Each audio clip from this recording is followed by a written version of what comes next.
ब्रेकनंतर आपल्या सगळ्यांचं स्वागत. IBN लोकमतच्या न्यूज रूम मध्ये आत्ता आहेत आपल्या सोबत मनसेचे अध्यक्ष राज ठाकरे, त्यांच्यासोबत आहेत उदय निरगुडकर आपले राजकीय विश्लेषक आणि IBN लोकमतचे संपादक निखिल वागळे सुद्धा, आणि माझे काही सहकारी सुद्धा आहेत ज्यांना राज ठाकरेंना थेट काही प्रश्न विचारायचे आहेत. मी सुरुवात करतो आरतीपासून. आरती कुलकर्णी डेप्युटी न्यूज एडिटर आहे, तिला काही प्रश्न विचारायचे. सगळ्यात पहिल्यांदा तुम्हाला उद्या मतदान आहे त्याबद्दल शुभेच्छा. आणि सगळ्या महापालिकांबद्दल आपण जेव्हा बोलतोय तेव्हा सगळेजण म्हणतात की मुंबईमध्ये हे व्हायला पाहिजे ते व्हायला पाहिजे, पण तुम्ही मुंबई, पुणे, नाशिक सगळ्या शहरांमध्ये फिरताय. हा गोल्डन ट्रँगल जो आहे तो कसा डेव्हलप व्हायला पाहिजे, तुम्ही त्याच्याकडे कसं बघता? नाही, आता हा महानगरपालिकांचा मुळात विषय येत नाही. हा जो विषय येतो तो त्या शहरांचा येतो. मी आज जो जाहीरनामा माझा प्रसिद्ध केलाय त्याच्यामध्ये मी 10-12 गोष्टी दिल्यात आणि त्या 10-12 गोष्टी ह्या सर्व शहरांना लागू पडतात, त्या मुंबईसाठी नाही आहेत फक्त. याचं कारण असं आहे कारण बेसिक ज्या गोष्टी व्हायला पाहिजेत त्याच अजून गोष्टी होत नाहीयेत. त्याच्यामुळे मुंबईसाठी वेगळा, पुण्यासाठी वेगळा, नाशिकसाठी वेगळा आणि ठाण्यासाठी वेगळा असं करण्यापेक्षा महत्वाच्या प्रत्येक शहराच्या गरजा सारख्याच असतात ना, रंगरंगोटीनंतर. पण गरजा ज्या आहेत त्या गरजा जर पूर्ण होत नसतील तर त्या गरजा मी म्हणून कॉमन दिल्यात की त्या सगळ्या गोष्टी या महानगरपालिकांमध्ये होतील. हे काय फक्त मुंबई शहरात होतील किंवा असं नाहीये ते. पुढचा प्रश्न आपण घेऊया. सुहास घटवई आपल्या सोबत आहेत. सुहास, तुमचं पुण्यावर विशेष प्रेम आहे असं तुम्ही म्हणालात आणि खरोखर आहे की पुण्यामध्ये काही सुविधांचा बोजवारा उडालेला आहे. तुम्ही म्हणताय की मला एखादी सत्ता द्या, मी बदलून दाखवीन. जर खरंच पुणेकरांनी एखादी सत्ता तुम्हाला दिली तर किमान काही एक डेव्हलपमेंट प्लॅन तुमचा तयार आहे का? काही 100 दिवसांचा सांगू का, डेव्हलपमेंट प्लॅन हे महानगरपालिकेत पण तयार आहेत, पण त्याची अंमलबजावणी होत नाहीये. या सगळ्या गोष्टी तयार असतात पण इच्छाच नाहीत. म्हणजे मला आता अजित पवार किंवा कोणी हे जे सांगतायत की मला महानगरपालिका, पुणे महानगरपालिका आमच्या हातात द्या, अरे राज्य आहे ना तुमच्या हातात, तुम्हाला लागते कशाला महानगरपालिका? राज्य ज्या गोष्टी करू शकतं ज्या एखाद्या महानगरपालिकेमध्ये, याचं कारण तो जो समन्वय जो लागतो ना, तो समन्वयच नाही. आणि मी तुम्हाला सांगतो की तुम्ही 50 वर्षाचा बॅकलॉग माझ्यावर टाकू नका, परंतु पुढच्या 5 वर्षामध्ये जर माझ्या हातात दिलं, माझ्या हातात सत्ता दिली, तर तुम्हाला काम कशा प्रकारे सुरू होतं आणि काम कशा प्रकारे करतात हे मी तुम्हाला निश्चित पटवून देईन. आणि त्याच्यानंतर माझ्यावरती होर्डिंग लावायची वेळ नाही येणार. तुमचं तुम्हालाच पटेल. याला जोडून एक प्रश्न विचारतो, नेहमी तुम्हाला तो विचारला जातो ब्ल्यू प्रिंट बद्दलचा, आणि सगळीकडेच गेल्यानंतर तुम्हाला प्रश्न विचारतो त्या ब्ल्यू प्रिंटचं काय झालं पुढे? का ती ब्ल्यू प्रिंट 2014च्या विधानसभा निवडणुकांसाठी? मला असं वाटतं निखिल वागळेंनाच मी या प्रश्नाचं उत्तर दिलं होतं की 2014ची जी विधानसभा येणार त्या विधानसभेच्या काही महिने अगोदर मी ती आपल्यासमोर मांडली आणि ती मांडल्यानंतर तुम्हाला कळेल की मी इतका वेळ त्याला का लावला. ती आल्याशिवाय नाही कळणार. भाग्यश्री आपल्या सोबत आहे. भाग्यश्री मराठी सिनेमांचं कव्हरेज करते आणि त्यामुळे मराठी सिनेमाविषयी सुद्धा तिचा एखादा प्रश्न असू शकतो. तुम्ही आंदोलन मनसेतर्फे सुद्धा केलं होतं आणि चांगली एक संवाद सगळ्या दिग्दर्शकांचा, निर्मात्यांचा घडवून आणला होता. मला वाटतं भाग्यश्री तुझा काही प्रश्न त्या संदर्भातला? अगदीच माझा त्या संदर्भातला आहे. पहिली गोष्ट म्हणजे मराठी सिनेकलाकार जे तुमच्याशी खूप चांगले मैत्रीचे संबंध आहे तुमचे, तर अशा वेळेला त्यांच्या ज्या काही तक्रारी आहेत, म्हणजे मल्टिप्लेक्सचा मुद्दा जर आपण घेतला ज्याच्यासाठी मनसेनेही आंदोलन केलं, पण त्याचं मनसेनंच आंदोलन केलं, पण त्याचं फळ अजून मिळालेलं नाहीये. अजूनही खूप त्रुटी आहेत. अशा वेळेला इव्हन तुम्ही जे बोलात की मराठी सिनेमांचा जो एक क्वालिटी आहे किंवा जी गुणवत्ता आहे तीही अजून सुधारली पाहिजे. याच्यासाठी तुम्हाला स्वतःला असं वाटतं का की आपण एक पुढे यावं आणि याच्यात पर्सनली इन्व्हॉल्व्ह व्हावं, कारण तुम्ही स्वतः एक चांगले कलाकार आहात? मी तुम्हाला सांगतो, मी मध्यंतरी पुण्याला जेव्हा गेलो होतो त्यावेळेला तिथे थिएटर अकॅडमीच्या कार्यक्रमामध्ये मी हे सांगितलं होतं की जे नवीन लोक आहेत, ज्यांना दिग्दर्शक व्हायचंय, ज्यांना काही स्क्रीन प्ले रायटर व्हायचंय, ज्यांना स्टोरी रायटर व्हायचंय, यांनी थिएटर अकॅडमीमध्ये त्यांची नावं नोंदवावी. मी उत्तम दिग्दर्शक, उत्तम स्टोरी स्क्रीन प्ले रायटर्स यांची मी वर्कशॉप ठेवायला तयार आहे आणि ही माझी आजही ऑफर आहे की त्यांनी या प्रकारच्या थिएटर अकॅडमीमध्ये नावं नोंदवावीत आणि मला सांगावं. कारण माझ्या अनेक लोकांशी माझं बोलणं झालेलं आहे. मला हा त्याचा पॉलिटिकल इश्यू नाही करायचा आहे किंवा कुठच्याही त्याच्या क्रेडिटचा माझा विषय नाही आहे. माझं असं म्हणणं आहे की ती गोष्ट आपल्या मुलांपर्यंत व्यवस्थित नीट पोहोचली तर ते मला असं वाटतं मुलं व्यवस्थित नीट उभी राहतील. सो माझा हा इनिशिएटिव्ह आहे. मी हा बूम आता तशासाठी घेतला की लोक तुम्हाला गंभीर विचारतायत, पण मला माहिती आहे तुम्हाला सिनेमांचं किती वेळ आहे, किती सिनेमे तुम्ही बघितलेले आहेत आणि तुमच्या ऑफिसमध्ये सुद्धा त्या मोठ्या स्क्रीनवर तुम्ही सिनेमे बघत असता. सगळ्यात आवडता सिनेमा कोणता आहे? नाही असं एक नाहीये, खूप आहेत.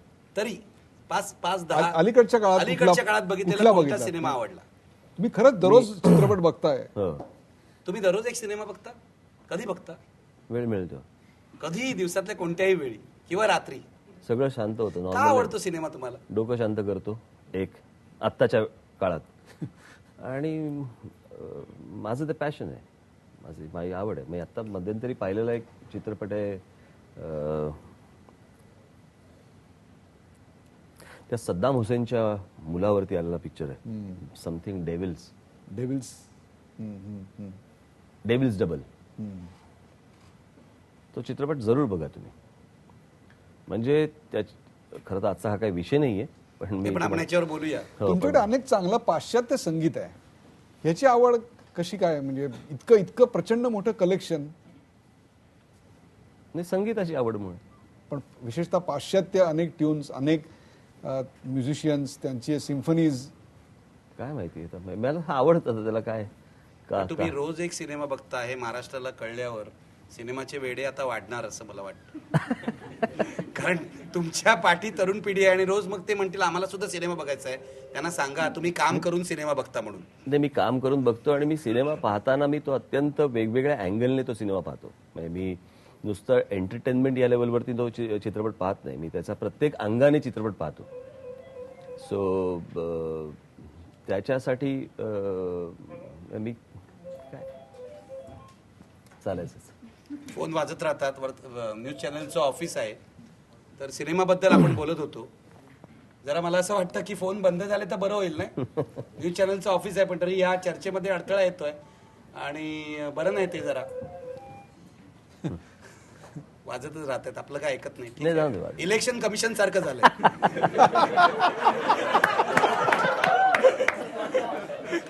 मी इलेक्शन कमिशनवर विचारणारच आहे, कारण मला सुद्धा त्यांचा राग आलेला आहे. मी तुम्हाला सांगतो, मी आज सकाळी इलेक्शन कमिशनर जे आहेत नीला सत्यनारायण यांना फोन केला होता आणि त्यांना सांगितलं की तुमच्या लोकांना कायदे समजत नाहीत. याचं कारण काल या ऑफिसमध्ये माझा आजचा सवाल कार्यक्रम चालू असताना एका इलेक्शन कमिशनच्या अधिकाऱ्यांनी फोन केला आणि फोन करून त्यांनी माझ्या सहकार्याला असं सांगितलं हा कार्यक्रम बंद करा, हा कोड ऑफ कंडक्टमध्ये बसत नाही. आम्ही दिल्लीमध्ये इलेक्शन कमिशनकडे चौकशी केली, इथेही कायदे बघितले. त्याच्यामध्ये असं दिसलं की चर्चेचे कार्यक्रम येऊ शकतात, उमेदवारांच्या मुलाखती दाखवायच्या नाही, पण राजकीय नेते सुद्धा बोलू शकतात, फक्त मतं द्या असं आवाहन करू शकत नाहीत. सकाळी मी नीला सत्यनारायण यांना फोन केला, मला धक्का बसला. त्यांना हे माहीत नव्हतं. त्या असं म्हणाले त्या कॉर्पोरेशनचा अधिकारी असेल जो फोन करणार. मी त्यांना म्हटलं की फोन त्यांनी केला, एक तर सरकारी ऑर्डर जर असेल तर मला लेखी पाहिजे. फोन करून तुम्ही असं बंद करणं इमर्जन्सीत सुद्धा घडलेलं नाही, तेव्हा बंद वगैरे होणार नाही. याच इलेक्शन कमिशनवर मला आठवलं तुम्ही सुद्धा चिडला होतात. तुम्हाला वाटतं की त्यांनी जेवढी प्रगल्भ भूमिका अदा करायला पाहिजे होती तेवढी केली नाही म्हणून? नाही, कसं होतं की त्यांची जी चौकट आहे इतकी, आता 95ला मला असं वाटतं TN शेषन यांनी निवडणूक आयोग होताच, म्हणजे निवडणुकीचे कायदे आणि नियम हे होतेच, पण TN शेषन आल्यावरती आपल्याला कळलं की एक निवडणूक आयोग नावाचा किंवा त्याचे काही कायदे असतात, त्याचे काही नियम असतात, हे आहेत आणि त्याची अंमलबजावणी होऊ शकते, हे त्यांनी दाखवलं. पण प्रश्न असा पडतो की तुमचा काही धाक दरारा काही आहे की नाही? कारण ज्या काही बाकीच्या गोष्टी चालतात हा फाफट पसारा काही उपयोगाचा नाहीये. म्हणजे आता 95 सालापासून देशभर त्यांच्या प्रत्येक ठिकाणी एक एक कॅमेरा असायचा आणि तो सगळं फुटेज काहीतरी तो प्रत्येक भाषण घ्यायचा. त्या फुटेजचं काय झालं?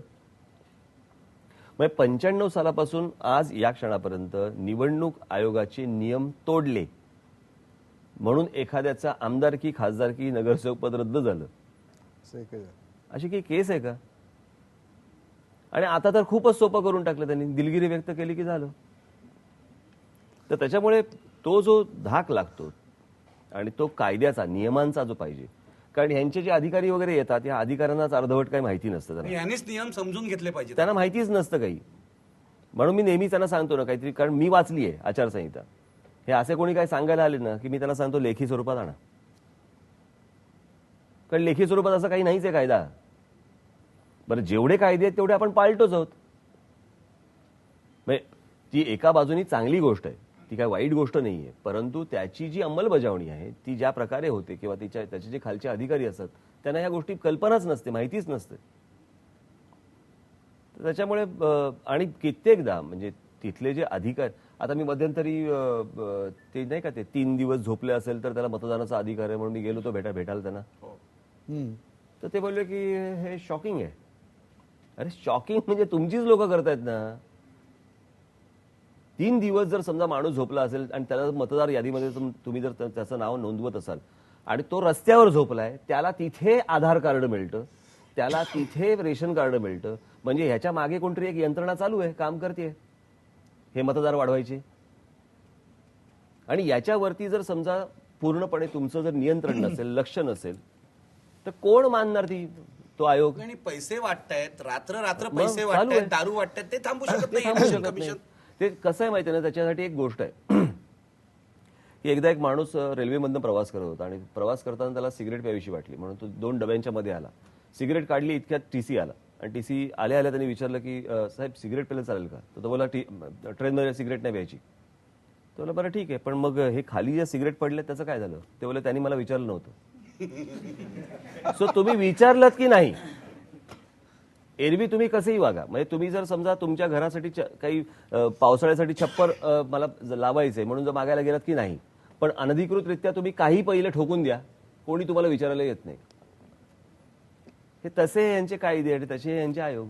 चोरी करा पण पकडले जाऊ नका, विचारायला येऊ नका. विचारायला येऊ नये. नाही, उदय हे खूप गंभीर आहे. कारण मला असं वाटतं की या देशामध्ये ज्या घटनात्मक संस्था आहेत त्या महत्वाच्या आहेत. हो. आपण त्यांचं महत्व नाकारत नाही. सुप्रीम अजिबात कोर्ट नाही. असो, इलेक्शन कमिशन असो, पण त्यांच्याच अधिकाऱ्यांनी कायदे समजून घेण्याची गरज आहे. नाही, आता मी तुम्हाला सांगतो ना, आता मी जेव्हा हायकोर्टावरती बोललो, उच्च न्यायालयावरती जेव्हा मी सांगितलं, माझं असं म्हणणं आहे की मला तुम्ही दिलं नाहीत याचा नुसता राग नाहीये.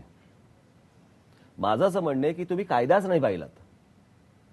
तुम्ही मला कायद्याने नकार दिला असतात ना, माझं काहीही म्हणणं नव्हतं की बाबा कायद्याप्रमाणे तुम्ही कायदा हा पाळला, त्याच्याप्रमाणे मला हे.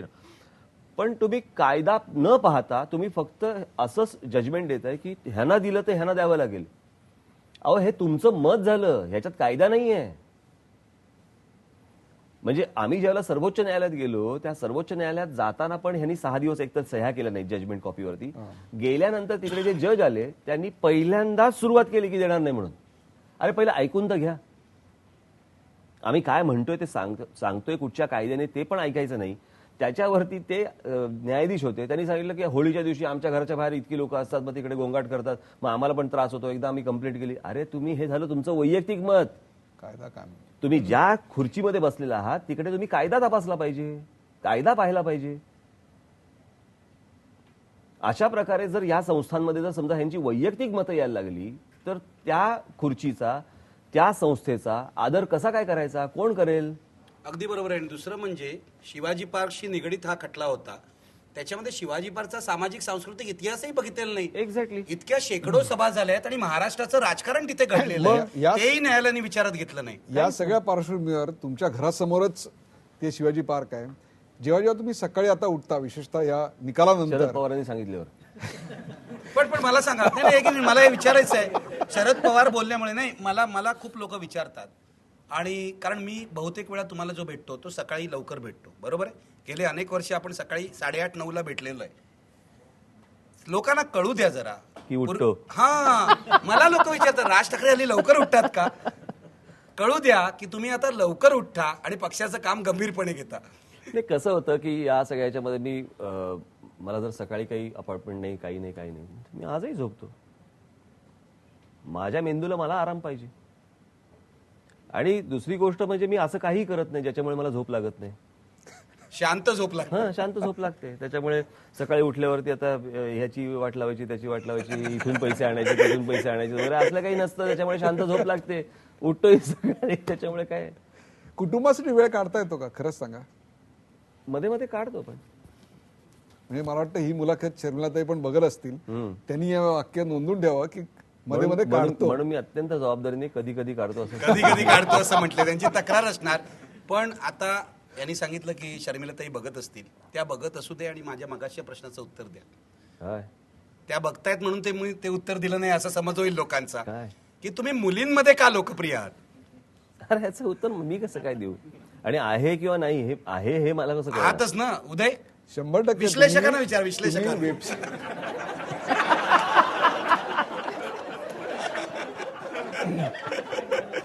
मला विचारण्याबरोबरच तुम्ही इथल्या कोणाही मुलींना विचारा, ते तुम्हाला सांगतील अहो, ते काय लोकप्रिय बोलताय आहेत की नाही. तुम्ही? ती बघा तिथे मनाली ओरडते. मनाली काय म्हणणं आहे तुझं?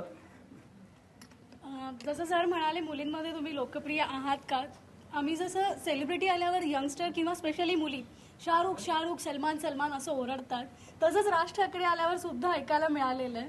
तर तुम्हाला कधी कोणाकडनं अशी प्रतिक्रिया मिळाली आहे का, कुठल्या मुलीकडनं विशेषतः? काय? स्टाईल आयकॉन म्हणून मुलं सुद्धा तुम्हाला अप्रिशिएट करतात. नाही, काय प्रतिक्रिया? नाही मी सांगू का, तिने फार सभ्य भाषा आहे. म्हणजे शाहरुख आणि सलमानचं नाव घेतलं तुमच्या बरोबर, तर या मुलींची प्रतिक्रिया, ए शाहरुख ए राज अशी असते का? आणि ती का असते? आणि याची तुम्हाला तुमच्या तरुणपणी जाणीव झाली होती का, की आपण असे असे आहोत? जाणीव जरी असली तरी उणीव काही नाही.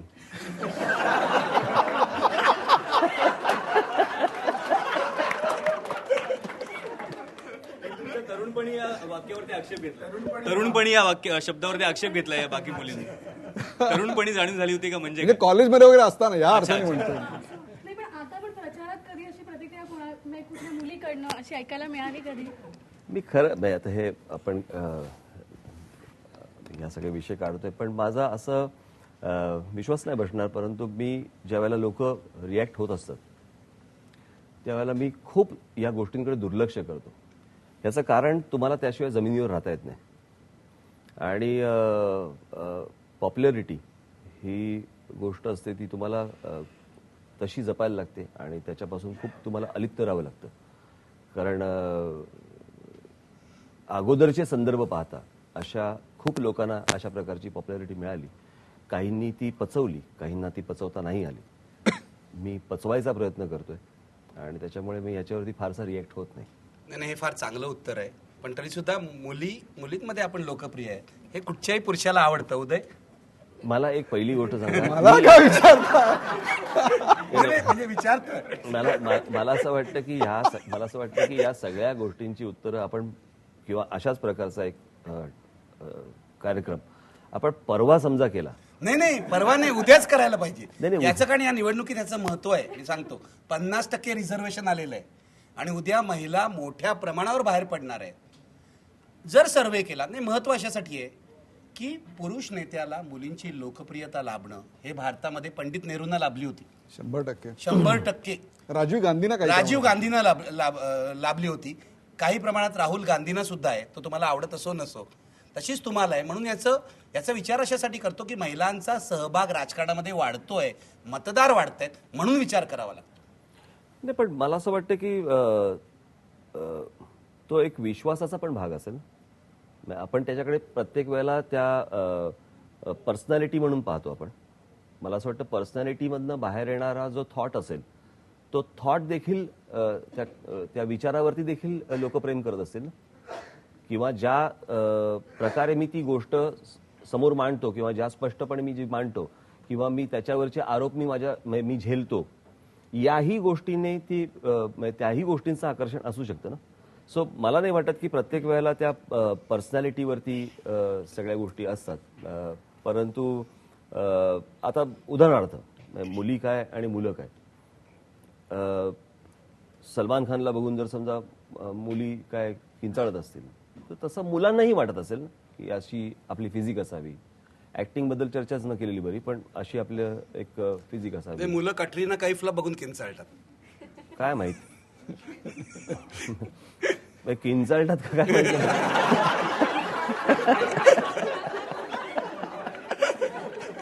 तुम्ही जर आवरलं, स्वतःला आवरलं. सो मला या संपूर्ण आता मी रोड शो फिरत होतो किंवा अशा अनेक वय वर्ष 60, वय वर्ष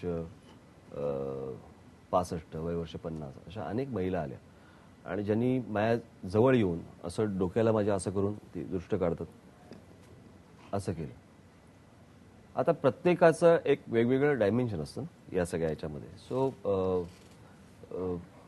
मला असं वाटतं महिलांमध्ये महिलांना एखादा राजकीय नेता हा आवडणे, पटणे, मी त्याच्या पर्सनॅलिटीपेक्षा मला असं वाटतं की त्याच्यावरती महिलांचा विश्वास विश्वास असणं हे खूप महत्वाचं आहे. सो विश्वास हा मला जास्ती महत्वाचा वाटतो की आम्ही सहसा कोणावरती विश्वास ठेवत नाही, तुझ्यावर ठेवलाय, म्हणूनच सांभाळून हा राहा. मुद्दा महत्वाचा आहे. म्हणून म्हणजे सांभाळून त्याच्यातला प्रेमाचा भाग आपण बाजूला ठेवूया.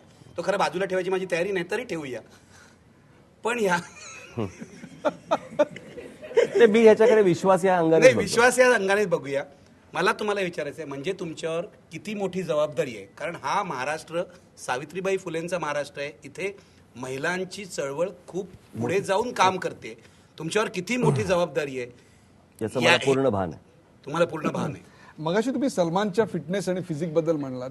नाही नाही, मी ते सहज उदाहरण नाही नाही, बरोबर आहे. त्याच्या अनुषंगानेच प्रश्न आहे, तुम्ही इतके स्लिम अँड टीम राहण्याकरता काही विशेष प्रयत्न, काही विशेष डाएट ज्याला आपण म्हणतो, असं काही नाही, असं काही विशेषतः निवडणुकीच्या काळामध्ये? मी मध्यंतरी छोटंसं एक डाएटचा प्रयत्न केला, जो आता पुढेही करेन मी. आमच्या पार्ल्याच्या आमच्या एक खूप चांगले डॉक्टर आहेत डावरे म्हणून, तर त्यांच्याकडे मी जात असे. पण बारीक होण्यासाठी असं नाही आहे, पण आहारामध्ये एक सातत्य, आणि कारण आपण कुठेही जातो, काही खातो, कसंही खातो, सो त्याच्यासाठी म्हणून एक काही सातत्य असावं. पण माझे आजोबांपासून जर समजा तुम्ही आमच्या घरामध्ये जर फिजिक पाहिले तर सगळे शिडशिडीत आहेत. म्हणजे एकदा आम्ही कुठेतरी कार्यक्रमाला होतो, मी आणि बाळासाहेब होतो, आणि तिथे कोणीतरी विचारलं की बाळासाहेब तुम्ही असे शिडशिडीत बारीक, राज पण असा शिडशिडीत बारीक, तर काय कारण काय? बाळासाहेब असं म्हणाले होते की आम्ही जेवतो कमी आणि शिव्या जास्ती खातो. त्याच्यामुळे तर ते आहे तसंच आहे, पण त्याला काय विशेष काही नाही. विशेष असं काही त्याच्या संदर्भात करत? तुम्ही आता लोकप्रियतेबद्दल सांगत होता आणि विश्वास लोकांचा तुम्ही जिंकलेला आहे. समाजात तुम्ही लोकप्रियता तरुणांमध्ये आहात, तरुणींमध्ये आहात. ही लोकप्रियता आता सोशल मीडियावर आम्हाला कधी दिसणार आहे? ट्विटरवर तुमचं एखादं अकाउंट तुम्ही ओपन करणार आहात का? कारण त्याच्यावरचे फॉलोअर्स, कारण चर्चा ही ट्विटरवर बऱ्याच वेळेला राज ठाकरे आणि मनसे याच्याबद्दल सुद्धा सुरू असते. खरं तर ते मला ते ट्विट करायला काय ते नाही, पण तुम्ही ट्विटरवर यायला पाहिजे, कारण शशी थरूर सारखा माणूस ट्विटरवर आहे आणि 12 लाखापेक्षा जास्त फॉलोअर आहेत. तुमचे फॉलोअरही खूप होतील, आणि तुम्ही दिवसाला एक ट्विट करा, 2 ट्विट करा. शशी थरूरने ट्विटरवरती काही लिहिल्यावरती डायरेक्ट पाकिस्तानात जातं ते. हा, म्हणजे आणि ते कॉन्ट्रोवर्सी पण होते ना, नाही, दुबईमधनं वगैरे काही सगळं. त्याच्यावर त्यांचं लग्नही झालं. म्हणजे नाही, तसं नकोय काय. तो ऍडिशनल फायदा आहे. नको. तो ऍडिशनल फायदा आहे. नाही, मला ट्विटरवर असं तुम्हाला खूप वाटतं मित्रमैत्रिणी सुद्धा आता मिळतील. फेसबुक, ट्विटर याच्यासाठी एक वेगळ्या प्रकारची थोडीशी, खरं सांगतो, याच्यासाठी एक वेगळ्या प्रकारची मानसिकता लागते. म्हणजे मी आणि उदय निरगुडकर आम्ही हा विषय अनेकदा बोललेलो आहे. उदयनी मला सांगितलेलं आहे की ट्विटरवरती यायला पाहिजे किंवा फेसबुकवरती यायला पाहिजे, परंतु मी तशी ती मानसिकता माझी बनवण्याचं चालू आहे. पण मी काही नाकारलेली गोष्ट नाही ती. पण तुम्ही भविष्यकाळात कधीतरी ट्विटरवर किंवा फेसबुकवर येऊ शकता. हो. या अनुषंगाने एक आत्ता प्रश्न आहे की मागच्या निवडणुकीला पाहिलं 2007ला किंवा 2009ला रोड शो आणि तुमचा काही संबंध 36चा आकडा आहे, आणि तुम्हाला त्याचा पूर्ण तिटकार आहे. का आवडत नाही? लोकांना भेटण्याचा तिटकारा नाही मला, पण तो जो रोड शो मध्ये त्याच्या जीपवरती उभे राहून ते जे काय सगळे चालू असतात ना, सगळे. याचा तुम्हाला काहीतरी प्रॉब्लेम आहे का? कोणाला ह्याचा? नाही हो, काहीतरी काय, हे काय करून बोटा पाकून फिरायचं आपलं. तर ते मला ते जीपमध्ये फिरत असतात. बरं, लोकांना काय, बरं अनेकदा म्हणजे अनेकांच्या बाबतीत आपण बघितलं, लोक असे बघत असतात त्याच्याकडे, आणि तो आपला हात करतो कशासाठी. सो मला ते नाही, झेपलंच नाही बाई पहिल्यापासून. आता या वेळेला मला वेळ कमी मिळाला आणि कमी होता वेळ, त्याच्यामुळे मी उमेदवारांना जाऊन थेट भेटणं तिथे, आणि तिथल्या आणखीन एक पॅशन आहे, ते म्हणजे ड्रायव्हिंग. विशेषतः गुजरातमध्ये सुद्धा तुम्ही अनेकदा, आता हा जो प्रवास केला त्याच्यात स्वतः ड्रायव्हिंग करताना पाहिलेलं आहे. महाराष्ट्रात अनेकदा स्वतः ड्रायव्हिंग करतात.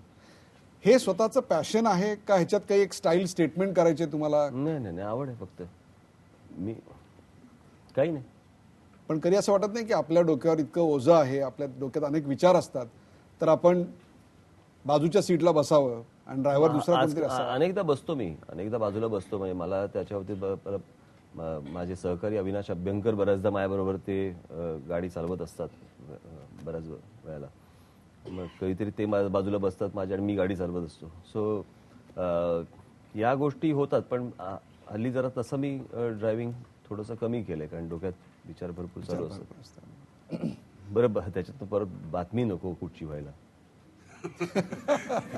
फुटपाथवर चढवली वगैरे. सलमान खान सारखं. इतरही काही सहकारी आहेत, त्यांना काही प्रश्न विचारायचे आहेत. प्रियंका, तुला काही प्रश्न विचारायचे आहेत? मला एक विचारायचं आहे की म्हणजे सामान्य लोकांमध्ये अनेकदा असं आहे की तुमची मतं पटो अगर ना पटो, पण तुम्ही जे उभे राहता तेव्हा सगळी लोक नीट लक्ष देऊन ऐकत असतात. तर आय थिंक ओरेटरशिप ची एक क्वालिटी मला दिसते की ती खूपच सॉलिड आहे. तर तुमचे आयकन्स कोण आहेत ओरेटरशिपमध्ये, किंवा तुम्हाला कोणाचं वक्तृत्व आवडतं? बाळासाहेब ठाकरे सोडले तर ह्याच्या व्यतिरिक्त, की असे कुठले इन्स्पायरिंग स्पीचेस आहेत जे तुम्हाला कायम लक्षात राहिलेले आहेत? त्याच्या बाबतीत आपल्या देशामधलं जर बघितलं तर मला अटल बिहारी वाजपेयी आहेत, जॉर्ज फर्नांडिस आहेत, श्रीपाद अमृत डांगेंची मी 2 भाषणं ऐकलेली आहेत. तेव्हा त्याचा एक इम्पॅक्ट झालाच होता. मार्टिन ल्युथर किंगचं ऐकलेलं आहे मी.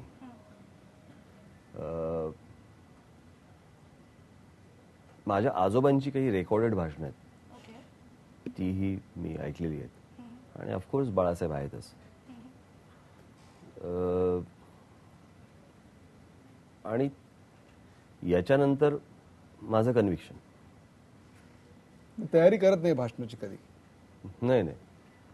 मी तुम्हाला किस्सा म्हणून सांगतो. माझी 2007ला पक्ष स्थापन झाला तेव्हाची सभा आणि 3 मेची सभा शिवतीर्थावरची.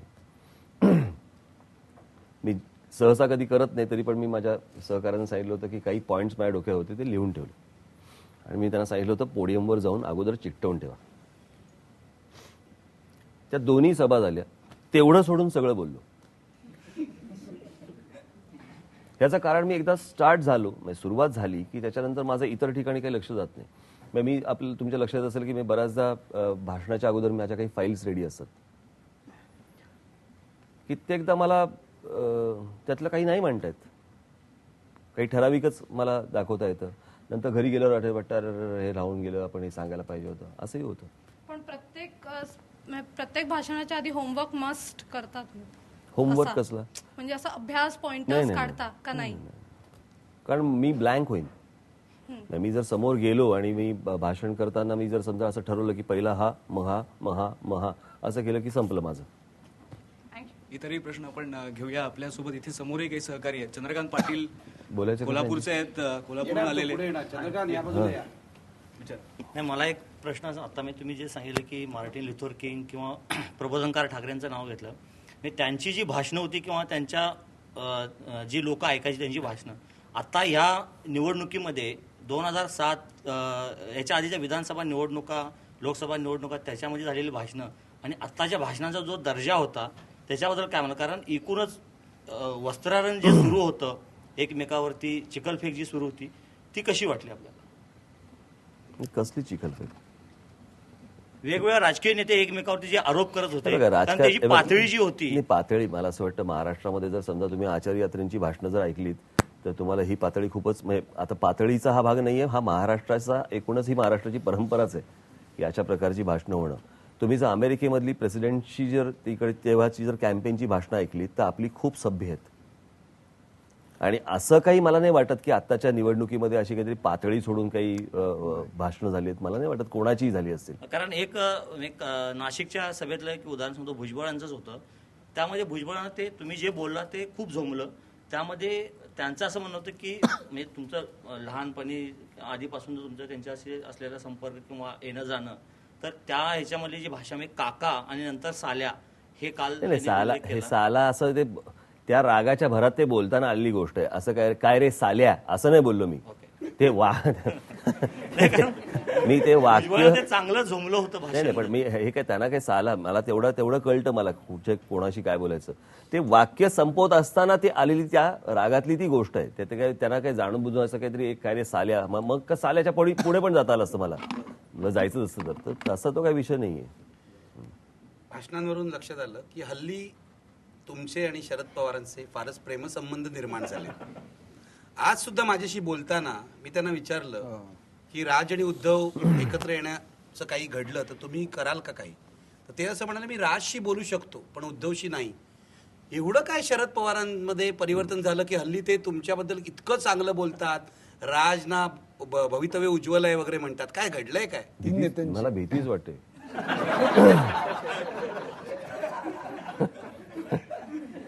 भीतीच वाटते त्या सगळ्या गोष्टीची. म्हणजे जसं तुम्हाला आश्चर्य आहे तसं मलाही आश्चर्य आहे. फक्त माझी एवढीच विनंती आहे की ते जे काही आता प्रेमाने मायाशी जे मायाबद्दल बोलतायत, निवडणुकीच्या वेळेला आतून फक्त शिवसेनेसाठी काही कॅन्डिडेट विड्रॉ नाही झाले म्हणजे मिळवले, जे कल्याण डोंबिवलीला झालं ते. म्हणजे तिथून त्यांना मदत करायची आणि उघडपणे माझ्याबद्दल बोलायचं असं फक्त होऊ नये. ते महाराष्ट्रातले एक बुजुर्ग नेते आहेत, मोठे नेते आहेत, याच्याबद्दल काही वाद नाही. त्यांच्यावरती ज्यावेळेला हल्ला झाला त्यावेळेला पहिली प्रतिक्रिया ही मी दिली होती.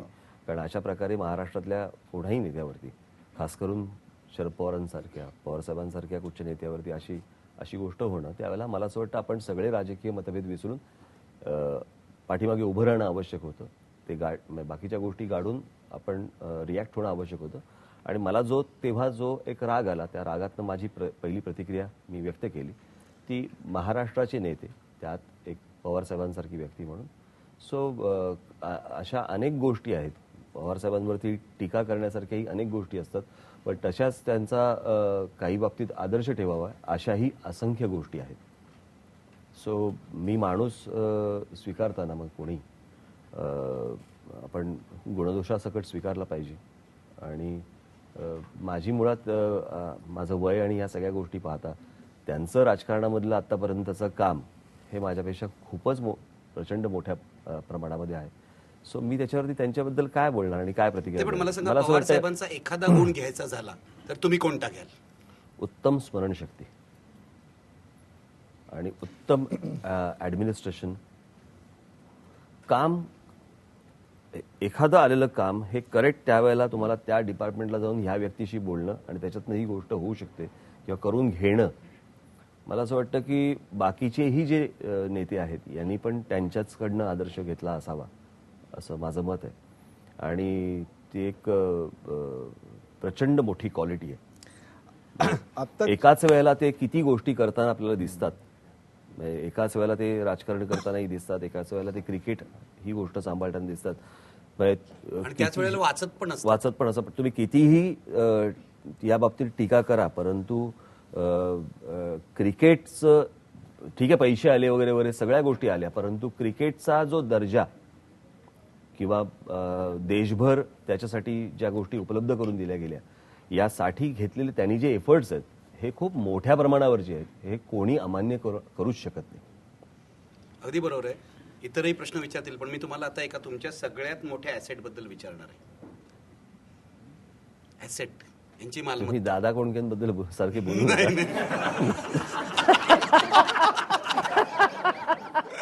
त्या ऍसेट बद्दल मी बोलत नाहीये. मी तुमच्या खऱ्याखुऱ्या ऍसेट बद्दल बोलतोय. खऱ्याखुऱ्या म्हणजे पुन्हा विनोद होते. मला विचारायचं आहे, तुमचा सगळ्यात मोठा गुण आहे की तुम्ही एक चांगले मित्र आहात, दिलदार आहात. 100%. मी आज 17-18 वर्ष तुम्हाला ओळखतोय. इतक्या वेळा तुमच्यावर कडक टीका मी केली, पण मैत्री कधी तुम्ही तोडली नाही. हे काय कसं आहे?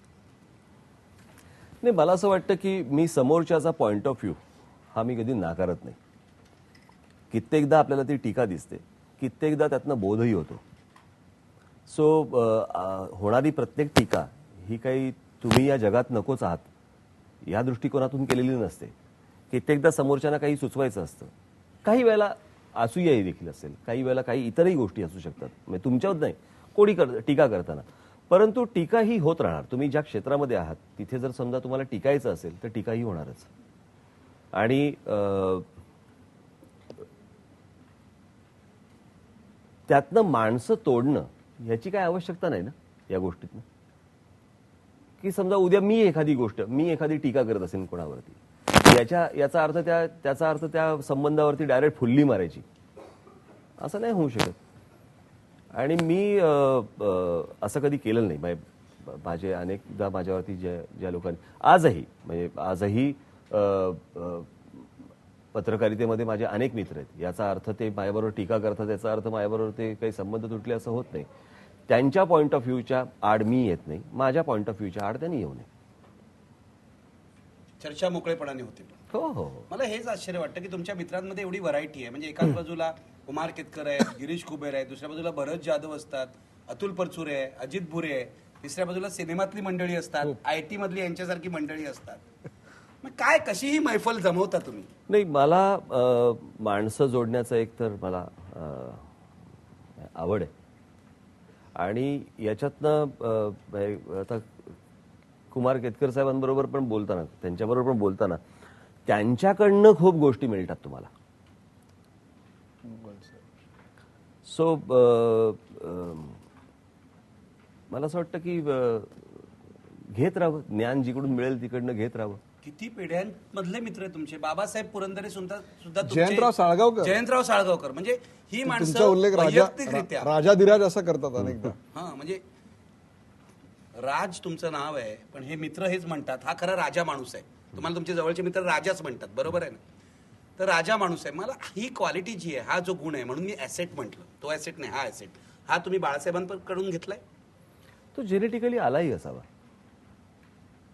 आणि तो मला असं वाटतं मी तो अजून वाढवला असेल कदाचित.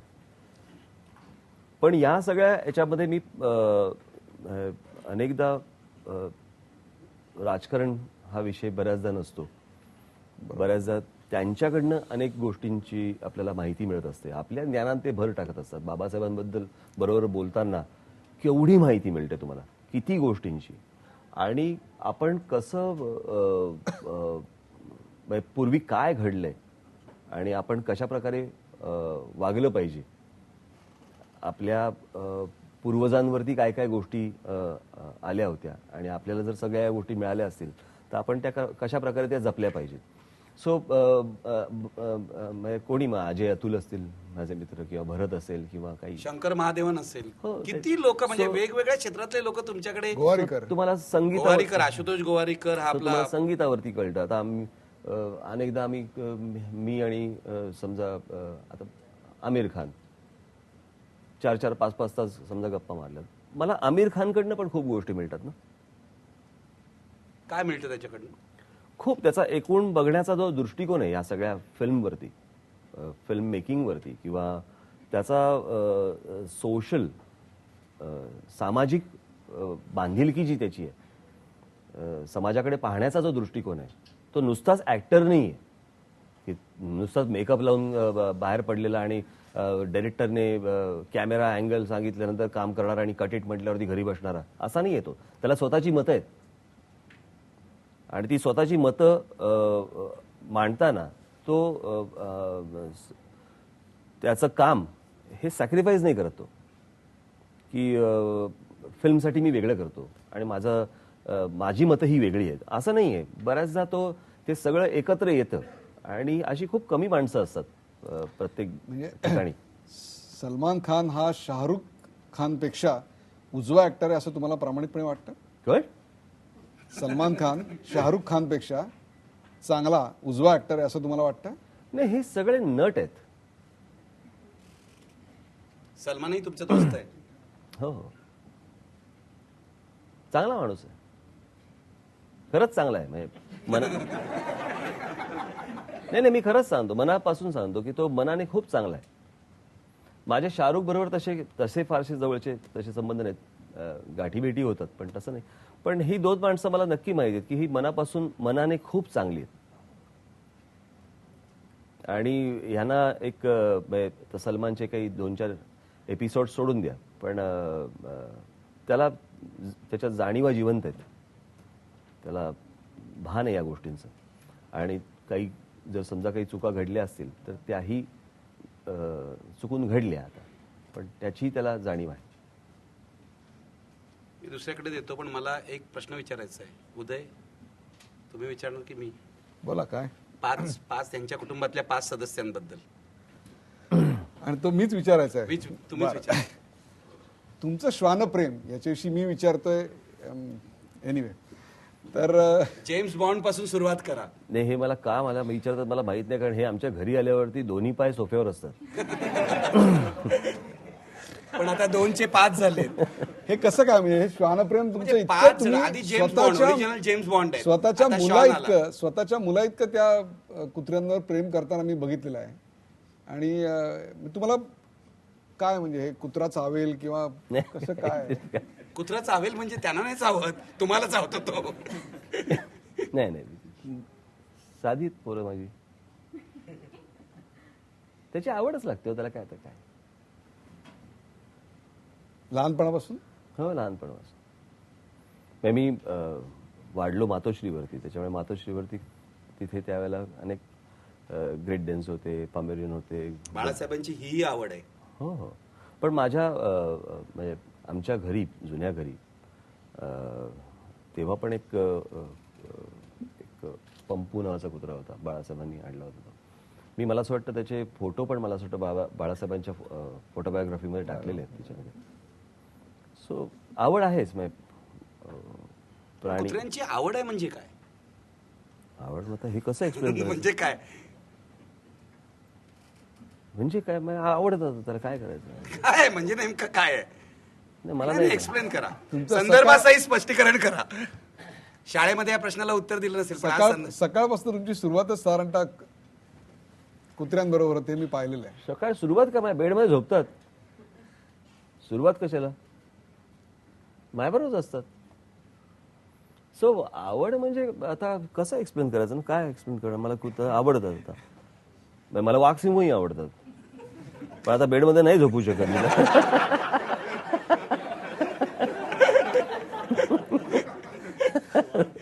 आता त्याला काय, प्राणी आवडतात.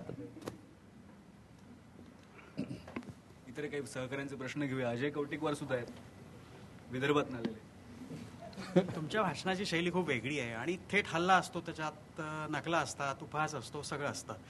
त्या व्यक्तीवर जेव्हा तुम्ही टीका करता, हल्ला करता, त्याच्यानंतर त्यांच्याशी जेव्हा भेट होते प्रत्यक्ष, तेव्हा त्यांची प्रतिक्रिया काय असते, या सगळ्या आठवणी आहेत.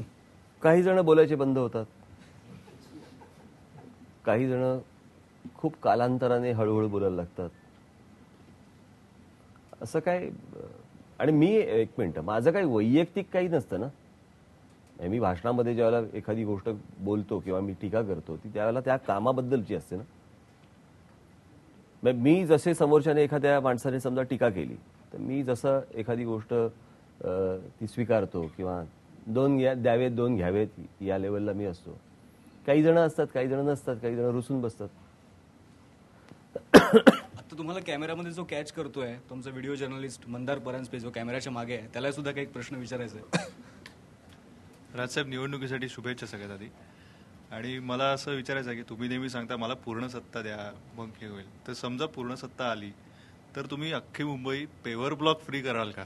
100%. आणि दुसरी गोष्ट की आता जो फुटपाथचा जो मुद्दा निघाला की 3 दिवस फुटपाथवर राहिलं की लगेच आधार कार्ड मिळतं वगैरे, तर आता समजा ज्यांना अशी आता मिळालेत आधार कार्ड किंवा ज्या बनल्यात आता झोपड्यांनंतर पक्की घरं पण बनली, त्यांना कसं हटवणार? नाही, याच्यासाठी मला तुम्ही राज्य सरकार हातात दिलं पाहिजे. हे महानगरपालिकेचे त्यातले काही जॉब्स नाही आहेत.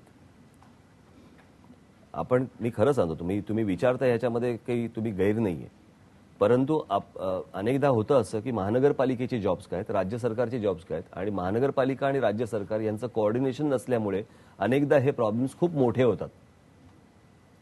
मी आत्ता इथे येताना अर्धा हा जो तुमचा फ्लायओव्हर आहे ना, या फ्लायओव्हरच्या खाली जो रस्ता आहे तो अर्धा सिमेंट कॉन्क्रीटचा आणि अर्धा पेवर ब्लॉकचा आहे. बऱ्याच ठिकाणी आहे पण असं. अहो पण हे बऱ्याच ठिकाणी आहे मुंबईत. तुम्ही पाहिलं तर बऱ्याच ठिकाणी तुम्हाला असं तुमच्या लेवलमध्ये फरक आहे. सेंच्युरी बाजारच्या इकडे तर एक फारच फॅन्टॅस्टिक रोड आहे. तो एक रोड आहे, त्यातला 1/3 पार्ट हा पेवर ब्लॉकचा आहे, 1/3 कॉन्क्रीटचा आहे आणि 1/3 डांबरी आहे. म्हणजे ते आपल्याकडे इमारत बांधल्यावरती रंग लावून दाखवतात माहिती ना, की चॉकलेटी लागेल का, ऑफ व्हाईट लागेल का, मग हा चालेल का, तो चालेल का, असे जे रंग लावून दाखवतो आणि मग त्यातला एक आपण हा चांगला आहे सिलेक्ट करतो. वाटतं बहुधा तसं त्यांनी ते केलं असावं. सॅम्पल रोड सॅम्पल तुम्ही चालवून बघा गाडी, मग तुम्हाला योग्य वाटेल तो आम्ही करून देऊ. ती कंत्राटदारांनी मारलेली सेंचुरी असेल त्याच्या सगळ्या कंत्राटांना. पण या प्रश्नामागे गंभीर मुद्दा आहे. पेवर ब्लॉक फ्री मुंबई कराल का असं त्यांनी विचारलं. पेवर ब्लॉक नाहीये. पेवर ब्लॉक मागे मोठा भ्रष्टाचार आहे, हो. त्यामध्ये मुंबई अडकलेली आहे. जरा तो सांगा. मी तुम्हाला सांगतोय हे सगळं हे पेवर ब्लॉकची जी सिस्टीम आणली गेली याचं कारण ते लवकर खराब होतात आणि त्याच्या मागे एक 2-3 कंपन्या आहेत आणि त्याच्यामध्ये तात्काळ तुम्हाला टक्के मिळतात. मग ते पेवर ब्लॉक लावायचे, मग ते खराब होतात, मग तिकडे खड्डे होतात, मग त्याची नवीन टेंडर निघतात, परत पेवर ब्लॉक लावायचे. कारण सिमेंट कॉन्क्रीटचा जर तुम्ही चांगला रस्ता केलात तर साधारणपणे 20-25 वर्ष 30 वर्ष काही होणार नाही. त्याच्यामुळे ह्या कंत्राटदारांचं, या कंपन्यांचं काय होणार आणि ह्यांना कामं कुठून मिळणार याच्यासाठी म्हणून जे लोक काम करतायत त्यांनी हे लावलेले आहेत. हेवी व्हेकल्स जिकडून जातात तर तुमचा हा सगळा रस्ता हा हेवी व्हेकल जाणार आहे. इथे पेवर ब्लॉक ज्याला तुम्ही लावता त्याला ते खराबच होणार आहेत. सतत रस्त्यांची कामं काढायची. म्हणजे मला तर अजूनही कळत नाही की या मुंबई महानगरपालिकेमध्ये असं जगात कुठच्या शहरामध्ये नसेल 60 कोटी रुपये हे दरवर्षी खड्डे बुजवायचं बजेट आहे. म्हणजे ज्या कंत्राटदारांनी ते खड्डे पाडले त्याला ते त्यांनी ते बुजवले पाहिजेत, त्याच्याऐवजी महानगरपालिका 60 कोटी रुपये अजून खर्च करते त्याच्यावरती आणि खड्डे बुजवते आणि परत त्याच कंत्राटदारांना परत 500, 700, 600, 1000 कोटीची कामं देतात. हे पेवर ब्लॉक ही गोष्ट बंदच झाली पाहिजे. पेवर ब्लॉक कुठे लावले पाहिजे? जिकडे तुम्ही चालता, वॉकिंग प्लाझा किंवा असं असेल जिकडे तुम्ही चालता. फार तर फुटपाथवरती लावा तुम्ही, परंतु ज्यावेळेला तुम्ही हमरस्त्यावरती, मेन रस्त्यावरती ज्यावेळेला ही गोष्ट लावता त्यावेळेला ते खराब रस्ते करण्यासाठीच लावता. ते रस्ते परत फोडायचे आणि नवीन कामं करायची, याच्यासाठीच ते उद्योग आहेत ते. आणि मग त्या कंपन्यांची सगळी भलं करून द्यायचं. ज्या मुंबईच्या रस्त्यांवर तुम्ही प्रवास करता, स्वतः गाडी चालवता, त्या मुंबईच्या ट्रॅफिकला इतर शहरांपेक्षा चांगली शिस्त आहे असं वाटतं का, विशेषतः पुण्यापेक्षा? शिस्त नाही, मी तुम्हाला सांगतो मुंबईला शिस्त होती पण गेल्या 10 वर्षामध्ये ती बिघडली. याच्यासाठी मी स्वतः जाऊन पसरीच्यांना भेटलो होतो. कारण पसरीच्या हे त्या ट्रॅफिकच्या ह्याच्यामधले खूप तज्ज्ञ म्हणून पकडले जातात. त्यांची पुस्तकं देखील आहेत पसरीच्यांची. पण त्या पसरीच्यांना कोणी राज्य सरकारमधल्या कोणी विचारत नाही. म्हणजे साधी गोष्ट लक्षात घ्या, इकडनं आमच्याकडनं RCCना रिटायर झाले बरोबर, ज्यांनी मुंबई पुणे एक्सप्रेस हायवे केला, ते रिटायर झाल्या त्यांना तात्काळ चंद्रबाबू नायडूंनी तिकडनं उचललं आणि आंध्र प्रदेशमध्ये नेलं. आता समजा पसरीच्या हे रिटायर झालेले असले तरी या मुंबईचा ट्रॅफिक किंवा या पुण्याचा ट्रॅफिक, ठाण्याचा ट्रॅफिक, या सर्व शहरांच्या ट्रॅफिकचं काय करायचं, कशा प्रकारे ही गोष्ट झाली पाहिजे, त्याच्यासाठी इतरही कोणी तज्ज्ञ असतील. परंतु या कुठच्याही गोष्टींचा विचारच होत नाही. यांना रिटायर झाले की मेले या लेवलला आपल्याकडे जे वागवलं जातं. परंतु तो माणूस आहे, त्याच्याकडे ती बुद्धिमत्ता आहे, त्याच्याकडे ते कौशल्य आहे. या कौशल्याचा वापर तुम्ही राज्य सरकार म्हणून, महानगरपालिका म्हणून करून घेतला पाहिजे. काही नाही, कोणी विचारत पण नाही ना. पदावर गेला की गेला. असे असंख्य लोक आहेत. त्यामुळे या लोकांचा जर समजा तुम्ही उपयोग करून घेतलात तुमच्या राज्यासाठी, शहरांसाठी, तर ही माणसं यायला तयारच आहेत की. म्हणजे आज बदा दिवसाला, आज तुम्ही दिवसाला मुंबई पुण्यामध्ये साधारणपणे 800-900 व्हेकल्स, 1000 व्हेकल्स ह्या रजिस्टर होतात. म्हणजे दर दिवशी इतकी व्हेकल्स रस्त्यावरती येतात. आहेत का तितके रस्ते? काही मागचा पुढचा काही विचारच करायचा नाही. म्हणजे मी आता ज्यावेळेला टॅक्सी आणि रिक्षांच्या विरोधात आंदोलन ज्यावेळेला केलं त्यावेळेला साधारणपणे 7 का 8 हजार रिक्षा सापडल्या खोट्या. तोपर्यंत कोणाला आठवत नाही. बरं, अजूनही आहेत. म्हणजे अजूनही हजारो टॅक्सी आहेत. अजूनही मुंबईतच नाही, ठाण्यात, पुण्यात, नाशिकमध्येही असतील. इलिगल टॅक्सीज चालू आहेत मुंबईत, पण इलिगल रिक्षा चालू आहेत. कोणी यायचं, काळा पिवळा रंग मारायचा, मीटर जे मिळतात ती कोणाहीकडे मिळतात. म्हणजे मीटर सरकार देत नाही बरं का, खाजगी काही कंपनी आहेत त्यांच्याकडे मिळतात. आज तुम्ही जर माझ्याबरोबर आलात तर मी तुम्हाला अशी काही दुकानं दाखवीन जिथे तुम्हाला पोलिसांचा पिवळा दिवा विकत मिळतो आणि मिनिस्टरचा लाल दिवा विकत मिळतो. जे दिवे आपल्याकडे ऑर्केस्ट्रामध्ये खाली ठेवून वापरले जातात ते दिवे तुम्हाला दुकानात मिळतात. उद्या जर कोणीही त्याच्यावरती जर पिवळा दिवा लावला, पोलिसांचे कपडे तर मिळतातच, दिवेही मिळतात. असं जर जाऊन कोणी काही केलं, फक्त एक अँबॅसेडर पाहिजे. तीही मिळते, तीही मिळते. त्याला काय लागतं? ही ही अवस्था आहे. म्हणून मी तुमच्या पहिल्या प्रश्नाकडे येतो, राज ठाकरे का चिडतो? राज ठाकरे को गुस्सा क्यों आता है? हं. हे कारण आहे. हे काय अर्थ आहे का? मला इथे विचारायचं आहे, एवढं मुंबईविषयी, एकूण शहरांविषयी, पुण्याविषयी किंवा महानगरांविषयी तुम्ही प्रेमानं बोलताय. तुम्ही दरवर्षी परदेशी जाता, पर्यटनाला जाता.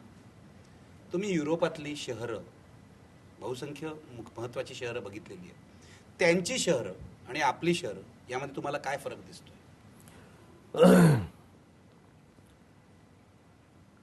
युरोपमधला सगळ्यात महत्वाचा भाग, तो अख्खा युरोप फिरताना, की ह्या प्रदेशामध्ये दुसरं महायुद्ध झालं होतं याच्यावरती विश्वास बसत नाही. हे सर्व प्रदेश बेचिराग झाले होते याच्यावरती आपला विश्वास बसत नाही. हे वर्षानुवर्षे असंच आहेत, असंच आपल्याला वाटतं. पण त्यांनी जे काही शून्यातनं परत जे काही सगळं उभं केलंय ते इतकं विलक्षण आहे. आणि आज जर समजा आपल्याकडे ब्रिटिशांनी करून ठेवलेल्या जर वास्तू पाहिल्या, खास करून मुंबई महानगरपालिकेची इमारत, CST स्टेशन जर समजा आपण पाहिलं, तर त्याचे आपण काय करून ठेवलं? तिकडची एक मूर्तीच चोरीला गेली. ती किती फुटावरती बघितली का तुम्ही? ती साधारणपणे एक 50-80 फुटावरती एक मोठा पुतळा, हं, बाहेर असलेला, म्हणजे मेन ते जे 5 रस्ते फुटतात ना त्याला, त्याच्या बरोबर समोर असलेला एक बाहेर असलेला पुतळा, तो पुतळा चोरीला गेला. म्हणजे त्यांनी इतकी उत्तम करून ठेवलेली कामं ती आम्हाला आज जपता येत नाहीयेत. आणि त्यांचं बेचिराग झालेली सगळी देश हे त्यांनी पुन्हा उभे केलेत. आणि त्यांनी जे उभं केलंय तेही आपल्याला उभं करता येत नाही. पण याचं कारण काय होतं? याचं कारण काय? करेक्ट. बेचिराग झालेले देश उभे राहतात आणि आपण नाही उभे असं करू शकत. कारण काय? आपली शहरं बेचिराग होत आहेत. याचं कारण आहे की त्या प्रकारचं पेन, त्या प्रकारच्या वेदना या अजूनपर्यंत आपल्या देशाने पाहिलेल्या नाहीयेत.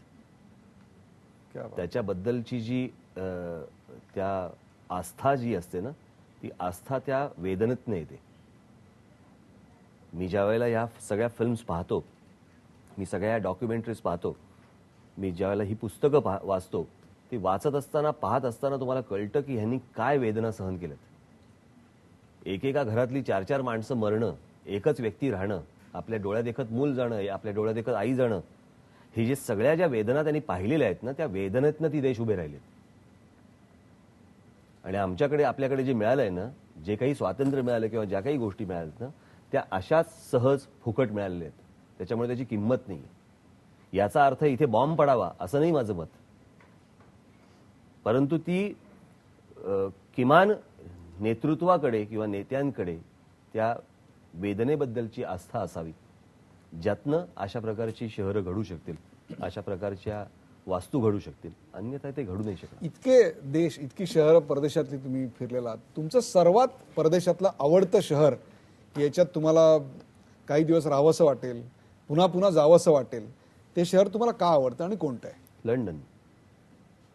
म्युझियम्स सर्वांगाने, तिथे काय नाही असं जर समजा बघितलं, सगळंच आहे. म्हणजे मला त्यांची हीच आहे ना गोष्ट की आपल्याकडे पदोपदी कुठेही तुम्ही गेलात की तिकडे एकतर बाबासाहेब आंबेडकरांचा पुतळा, छत्रपती शिवाजी महाराजांचा पुतळा, यांचा पुतळा, यांचा पुतळा, यांचा पुतळा, जयंत्यांच्या दिवशी जाऊन पुतळेला हार घालायचा, आमचं कार्य संपलं. ज्या दुसऱ्या महायुद्धामध्ये, दुसरं महायुद्ध ज्यावेळेला झालं त्यावेळेला विन्स्टन चर्चिलनं ज्यावेळेला आणलं गेलं आणि त्यांना ज्यावेळेला पंतप्रधान केलं, पंतप्रधान झाल्यानंतर शरणागती कोणी पत्करायची याच्यावरती पहिली ज्यावेळेला वेळ आली, त्याच्यानंतर जर्मनीने पहिली शरणागती पत्करली. V for victory, Winston Churchill, ते सगळं झालं. मग तो वी फॉर विक्टरीचा विन्स्टन चर्चिलचा वी कुठे आणि आमची जीपमधनं फिरणारे वी कुठे? बरं का.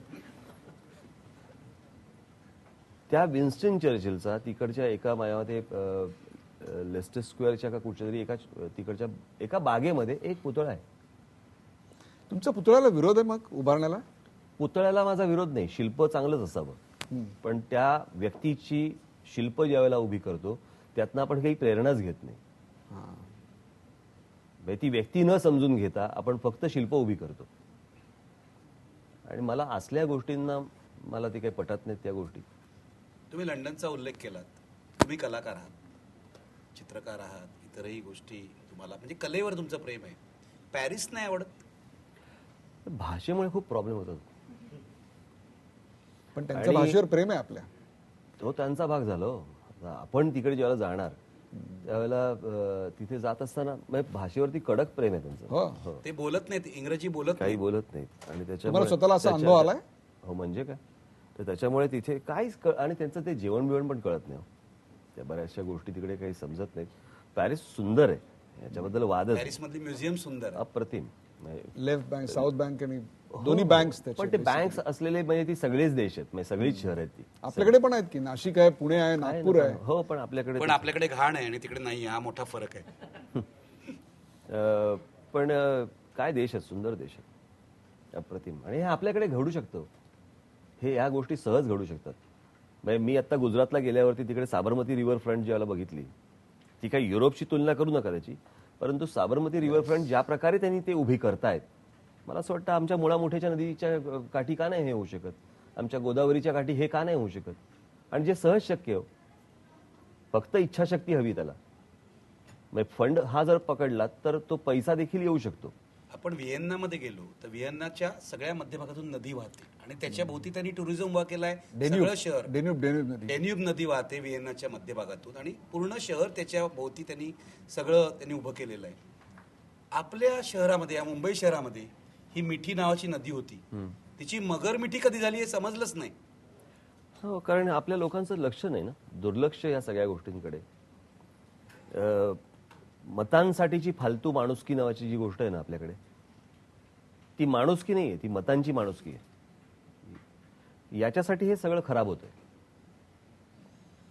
म्हणजे आज तुम्ही जर कुलाब्यापासून जर समजा माहीमपर्यंतची मुंबई पाहिलीत तर ती ब्रिटिशांनी प्लॅन केलेली ते शहर आहे. आणि त्याच्यानंतरची ही शहरं आपण जर पाहिली तर तुम्हाला अवस्था कळते. ही आपल्याकडच्या नेतृत्वाची, आपल्याकडच्या नेत्यांची. मी हे काय फक्त शिवसेना, भारतीय जनता पक्ष एवढ्यापुरतं ते मर्यादित नाही ठेवत, त्याच्या अगोदर पण झालं. याच अनुषंगाने एक प्रश्न आहे की ब्रिटिशांनी बांधलेली मुंबई आणि आपण बांधलेली मुंबई, परंतु हाच मराठी माणूस ज्यावेळेला परदेशात जातो तेव्हा तो बोईंगचा अध्यक्ष होऊ शकतो, तेव्हा तो नासामधला मेन सायंटिस्ट होऊ शकतो. सिलिकॉन व्हॅलीतले 50% वर सॉफ्टवेअर इंजिनियर्स किंवा कंपन्या हाच चालवणारा मराठी माणूस असतो. मग तो इकडे यशस्वी होण्यात का कमी पडतो? ह्यांना हे जे आमचे आहेत त्यांना एकदा पाठवून बघा, त्याचीही वाट लावून येतील. मग तुमचं असं मत आहे की इट इज ए पॉलिटिक्स? हा कम्युनिटीचा विषय नाही, हा क्वालिटीचा विषय. हा इंटिग्रिटीचा विषय 100%. याचं कारण मी बघितलंय, इथून आपण जातो तेव्हा तिथे पोलीस नसतो, पण सिग्नल लागल्यावर गाडीवाला थांबतो, पादचारी थांबतात. निखिल मला सांगा, आपण सगळे मुंबईत वाढलो, एक 10-12 वर्षापूर्वीपर्यंत हे दिसायचं की नाही? मुंबईमध्ये दिसायचं. रात्री 1 वाजता पण गाड्या सिग्नलला थांबायच्या. हे आपण डोळ्यांनी पाहिलेली गोष्ट आहे. हे आत्ताच बिघडलंय. याचं कारण तुम्हाला वाटेल मी परत तीच गोष्ट बोलतोय, परंतु बाहेरून आलेली जी लोक आहेत त्यांना शिस्त नाही, ते बेशिस्त आहेत. आणि त्याच्यामुळे ते कुठेही पार्किंग करा. आणि कसं होतं, ते ढेकणा संघ हिराई भंगला म्हणतो ना आपण, त्याच्यासारखं ते मग तिथे ते पाळत नाहीत ना. त्यांच्याकडे जर सिग्नलला गाडी येऊन थांबली ना तर पोलीस येऊन आभार मानतात. सिग्नल पाळला म्हणजे ह्या लेवलला असतं तिकडे. तर त्याच्यामुळे ते ज्या वेळेला इकडे येतात त्याच्यामुळे ते पाळतच नाहीत. आणि मग काय होतं, तो नाही पाळत मी का पाळू, अशी ती सगळी प्रोसेस सुरू होते. त्याच्यातनं आता जे आपल्याकडे जे दिसतंय, आणि खास करून हे 3 व्हीलर्स, हे रिक्षा, टॅक्स्या ज्या आहेत, त्याच्यामुळे हे सगळ्या गोष्टी घडल्या. अन्यथा मुंबई शिस्तीच्या बाबतीत जर समजा ट्रॅफिक शिस्त याच्या बाबतीत जर बघितलं तर देशामध्ये मुंबई 1 नंबरलाच होती. आजही कदाचित असेल, माहित नाही, पण देशातल्या इतर शहरांपेक्षा मुंबईतलं फारच चांगलं आहे.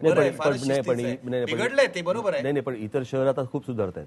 इतर राज्यातली शहरं खूप सुधारत आहेत. तुम्ही जर चेन्नईला गेलात किंवा तुम्ही इतर, मी चेन्नईला मी गेलोय, पण मी हैदराबादला नाही गेलोय. दिल्ली जास्त सुंदर बनलंय आता. नवी दिल्ली. थोडं आपण एक पुन्हा पर्सनल प्रश्नांकडे वळूया. तुम्ही इतक्या देशात फिरलात, बनवता का? हो. म्हणजे आणि कुठला? बरेच आहेत. खिचडी सोडून कारण खिचडी सगळेच पुरुष बनवतात कारण ती बनवायला सोपी असते. नाही असं बनवतो म्हणजे मला बनवता येतं, पण ते त्यातला बराचसा भाग शिजलेला कळत नाही, त्याच्यामुळे त्यावेळेला कोणाला तरी बोलवायला लागतं शिजलं का बघ म्हणून. म्हणजे राजकारण शिजलेलं तुम्हाला कळतं, परंतु एखादा पदार्थ शिजलाय की नाही हे तुम्हाला नाही म्हणजे तसं तितका मी काय एक्सलंट कुक वगैरे नाहीये. म्हणजे माझा भाऊ आहे ना जितेंद्र जितू, तो उत्तम कुक आहे. म्हणजे त्याचं काम नाही आहे, तो क्रिकेटर आहे. म्हणजे रणजी ट्रॉफी खेळलेला आहे तो. उत्तम जेवण बनवतो आणि मग मी कधीतरी त्याला सहकार्य करून. तुमचा सर्वात आवडता खाद्यपदार्थ कुठला? नाही असं काय नाही, भूक लागल्यानंतर मिळेल तो. काही पण विशेषतः तुम्हाला नॉनव्हेज जेवण फार आवडतं? मला जे समोर येईल ते आवडतं, असं काही खास त्याच्या अटीतटी काही नाही. बरोबर. अजून रात्रभर खरं आपण गप्पा मारू शकतो तुमच्या बरोबर. मला हे सांगायचंय की तुम्ही वेगळ्या विषयांवरती बोलताय, रात्रभर मारू शकतो. पण तरी थोडक्यात आपण काही प्रश्न शेवटचे घेऊयात. अलका धुपकर आपल्या सोबत आहे. ओके, युरोपवरून पुन्हा एकदा प्रचारावर प्रश्न बरं विचारायचा. झालं. तुमच्यावर सगळीत मोठी टीका होते आणि मला वाटतं कविता करणारे रामदास आठवले आहेत आत्ताच्या प्रचारात, तसं नकला करणारे राज ठाकरे एकटेच स्टार कॅम्पेनर आणि नेते आहेत. तुम्ही नकला का करता प्रचारामध्ये? नको नाही, का करता असं विचारते. म्हणजे भुजबळ पण म्हणतात ते मुद्दे का मांडत नाहीत, तोंड वेडी वाकडी करून मुद्दे मांडले की. आता मी एवढे मुद्दे मांडल्यावर तुमच्या जर नक्कल लक्षात राहत असेल तर प्रभावी काय?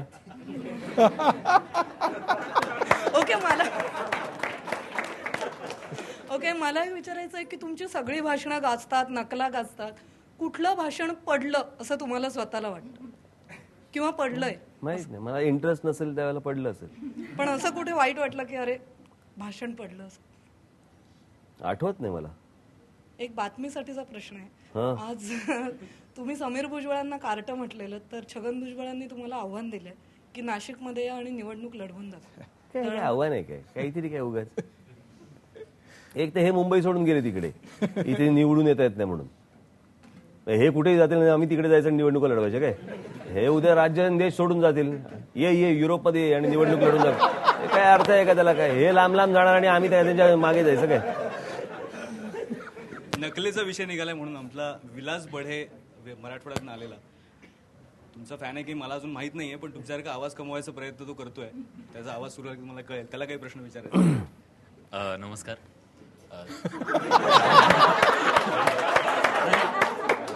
तुमच्या भाषणासारखंच मी नक्कल तुमचीही करू शकतो, पण मला तुम्ही सांगितलं की वैचारिक विरोधक असतानाही तुम्ही शरद पवारांचा एक गुण तुम्हाला आवडला, परंतु राजकीय वैचारिक मतभेद असले तरी उद्धव ठाकरेंमधला तुम्हाला कुठला गुण तुम्हाला खूप आवडतो? उत्तम फोटोग्राफर आहेत ते, उत्तम छायाचित्रकार आहेत ते. मी हे सरकास्टिकली नाही बोलत आहे. तुम्हाला असं वाटेल मी काहीतरी टीकात्मक किंवा असं नाही, पण तो उत्तम चांगला छायाचित्रकार आहे. त्याला फोटोग्राफीचा उत्तम सेन्स आहे. याचा अर्थ त्याला बाकीचा पॉलिटिकल सेन्स नाही असं नाही माझं म्हणणं, पण त्याच्याकडे तो असलेला तो गुण खूप छान आहे, खूप छान. नकलेबद्दल काहीतरी मला तुला झलक दाखवायची का?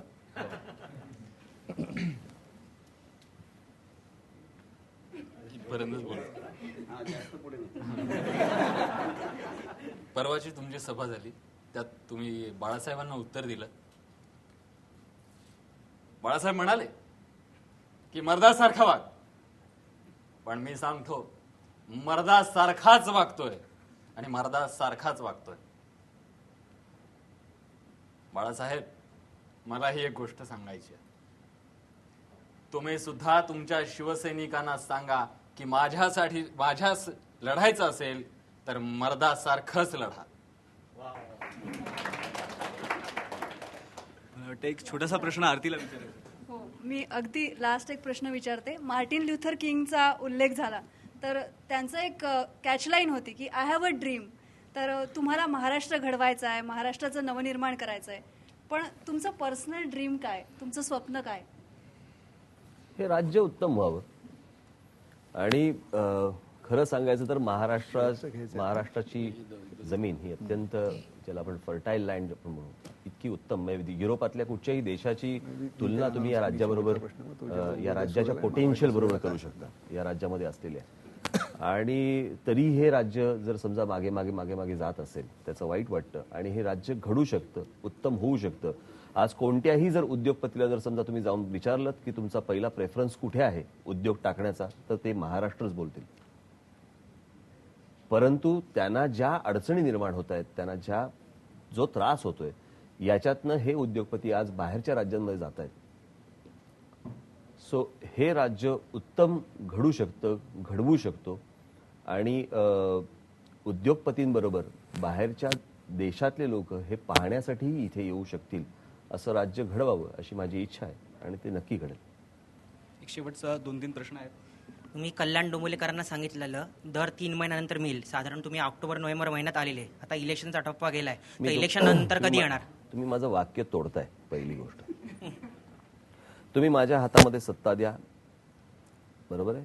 मी महिन्यातले 3 ते 4 दिवस मी इकडे येईन असं माझं वाक्य होतं. 3 महिने कुठून घातले मध्ये? पण तुम्ही मोस्टली 3-3 महिन्यांनी येत आहेत, आता इलेक्शन नंतर तुम्ही येणार का? अरे येणार ना, नक्की थँक्यू. येणार. आणखीन एक प्रश्न विचारायचा आहे. तुम्ही खूप बिझी असता, सध्या तुमची प्रायोरिटी राजकारण आहे, अनेक गोष्टी तुम्हाला सध्या आवडतात. नाही, मला प्रश्नच पूर्ण. नाही कळत. सध्या तुमची राजकीय म्हणजे इलेक्शन हा, वरती आता election लक्ष आहे. केंद्रित आहे. अनेक गोष्टी तुम्हाला आवडतात, पण तुम्ही खूप पॉप्युलर आहात आणि हे सगळं करताना कॉमन मॅनच्या आयुष्यातली अशी कुठली एखादी गोष्ट आहे का की जी तुम्ही मिस करता, तुम्हाला करता येत नाही? फिरायला जाता येत नाही.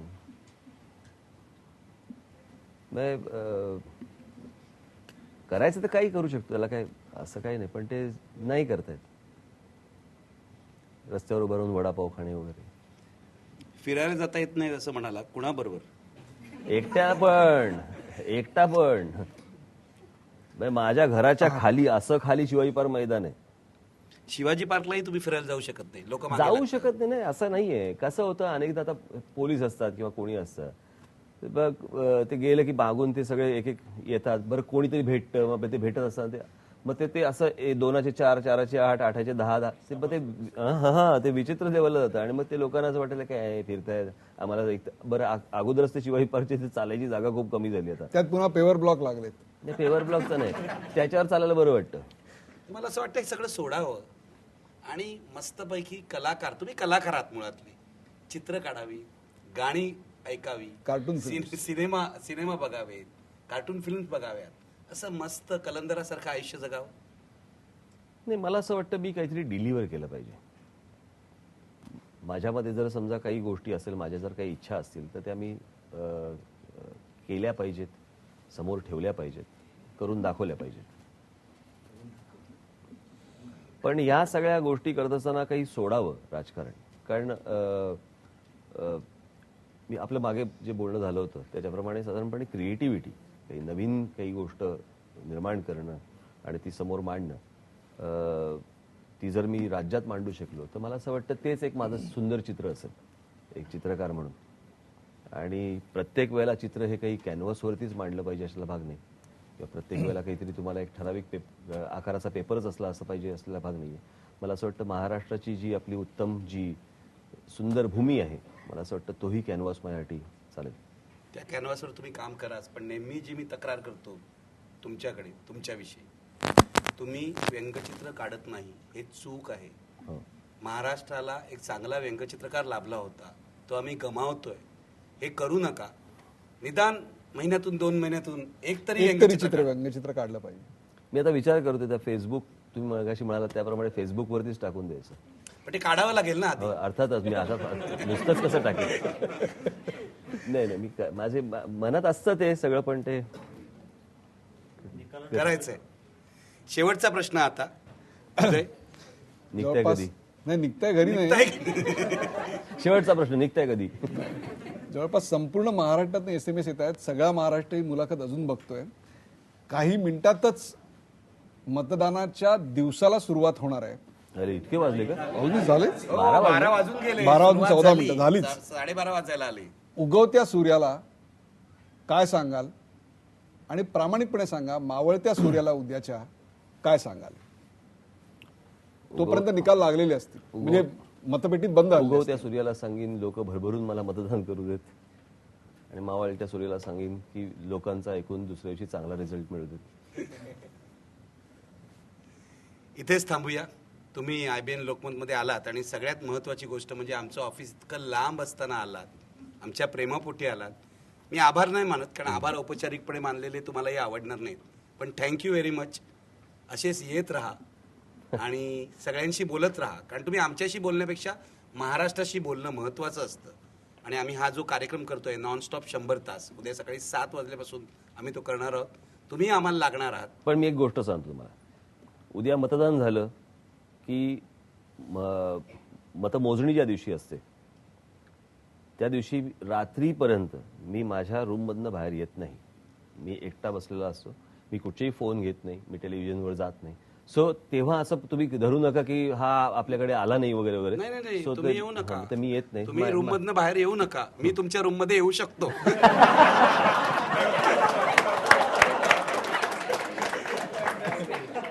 शुभेच्छा तुम्हाला उद्याच्या या संग्रामासाठी. इथेच थांबूया. आपण बघतो नॉन स्टॉप 100 तास IBN लोकमतचा हा खास कार्यक्रम. आपल्याकडे शरद पवारांपासून सगळे नेते आले आणि आजच्या दिवसाची म्हणण्यापेक्षा ही नव्या दिवसाची सुरुवात आहे, ती आपण राज ठाकरेंसोबत करतो आहोत. उद्याचा दिवस सुद्धा यांच्यासारखाच उत्साहात सुरू करूया. सकाळी 7 वाजता भेटूया. मी 7 वाजता तुमच्या समोर हजर असणार आहे आणि सुरू करणार आहे मतदानाचा वेध घ्यायला. धन्यवाद. पहा फक्त IBN.